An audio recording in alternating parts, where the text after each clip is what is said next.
Hello, I'm TimeKiller89. I'm back with a new video on technology. Right, today we're going to have a look at Windows Vista. This is service packs are installed in the Ultimate version,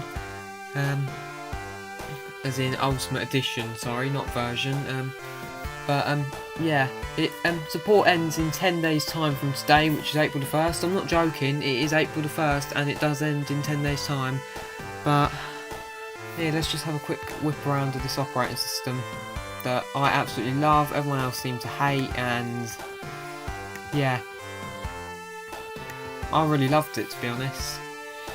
It brought a lot to Windows and it made it more secure. It did a lot, really, and especially in security, that was one of their main priorities, because XP was such an insecure piece of crap. As much as I love it, it is very, if it was a person, it would be very easily manipulated, let's just say. Right, boot up's quite fast. Considering I'm on a low end Acer with running Windows 10 and this is a virtual machine in VMware, it's actually pretty good. So yeah. What happened? So yeah, as we can see, we've got the why do I keep moving my hand?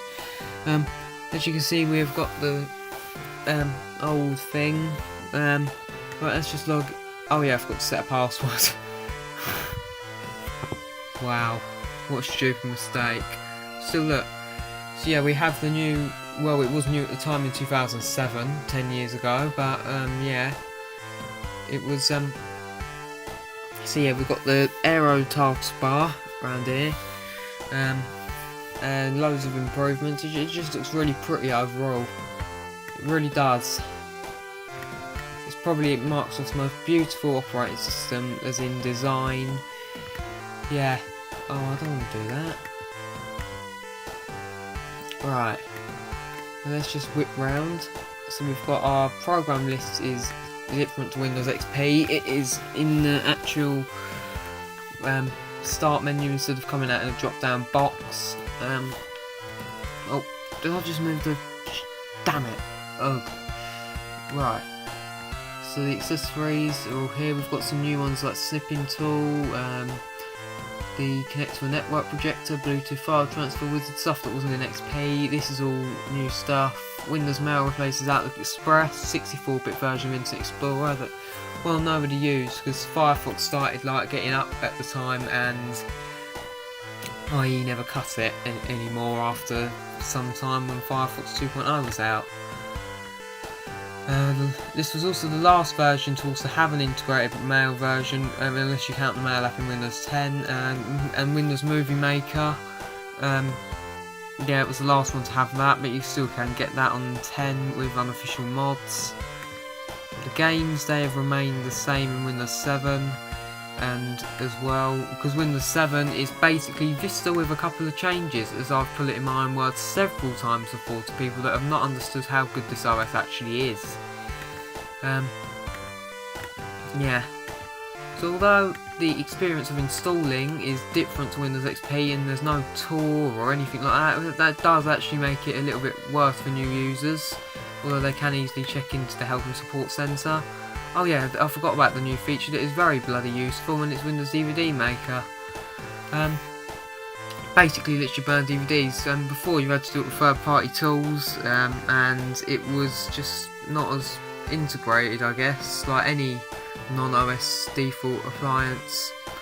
So yeah, this is 10 years on, and let's see the improved menu. Look, we've got our favourite links here, which is basically the links in here. Yeah, it does lag a bit because it's a VM. Oh yeah, did I not mention the obvious flipping change here with the sidebar? Well, the sidebar was, although it has a security exploit and was removed in a later update, I can't update this because of a broken system that's been happening since July 2015. They broke updates for Windows Vista and SP2 users in July 2015 because of Windows 10 or something like that. I don't know why, but it just seems to break unless you do certain updates manually. I can't be bothered, to be honest. It's only a VM.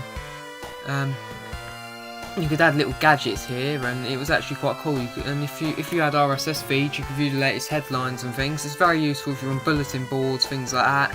You can keep up with the latest threads and posts. So yeah, it's actually quite a useful thing. You can change this. I just leave it as a default because the sample pictures were very nice.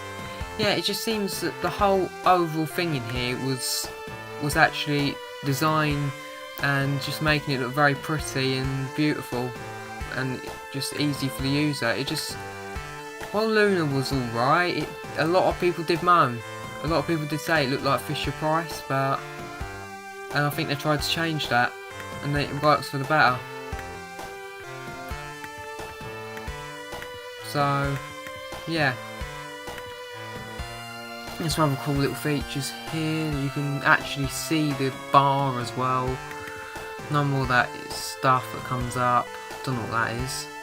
It's just something to do with the boot sector, I guess. Windows Mail, it's just basically Outlook Express for new design. Oh yeah, and something that we've seen in Windows XP Media Center Edition is the Media Center in Home Premium and Ultimate. It is very good, and I think it's very good for watching DVDs with. It just gives a nice experience. Watched a few DVDs on it when I still had a Vista computer. Very good.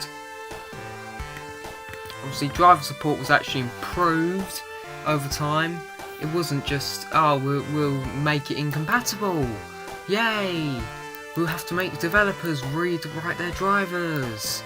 It was actually the case of security, because XP's driver model was very insecure, and, well, it's just lazy developers that just port their old drivers badly to the new OS. That's what caused all these other problems in Vista with bad drivers and crashes and stuff. It was not, oh, blame it, it wasn't the OS, it was the developers that can't make good drivers. Plus, you need a decent amount of RAM for Vista to run, don't you? Right? Well, these people, they were trying to run it on 512 megabytes, and then the developers of the computers, the manufacturers, they didn't bother either. They just left their machines as Vista Capable, and they could barely run Vista. So to be honest, they just duped all the public and made Vista bad looking. But then by Windows 7's time, the computers have got faster and better, and they realised the minimum requirements, and it got instantly very well received, because even though it was actually worse than Vista SP2, it was actually, in my opinion, it's worse than SP2 because it's got less features and broken search and things like that. Yeah, Windows 7 strips the actual search function, and it's been crippled ever since. What was I saying? Yeah, it just got instantly received. But Vista, it is a very underrated OS that I think you should check out, even though it's ending support in just 10 days time, and a lot of programs that are major just didn't support it anymore. I think even if you're just saying goodbye to it, and you're upgrading to Windows 7, even though I prefer Vista, yeah, it's just remember, you had good times with this OS. I had very good times with it. Now, let's log off. Bye. And I'll end the video too there. Goodbye.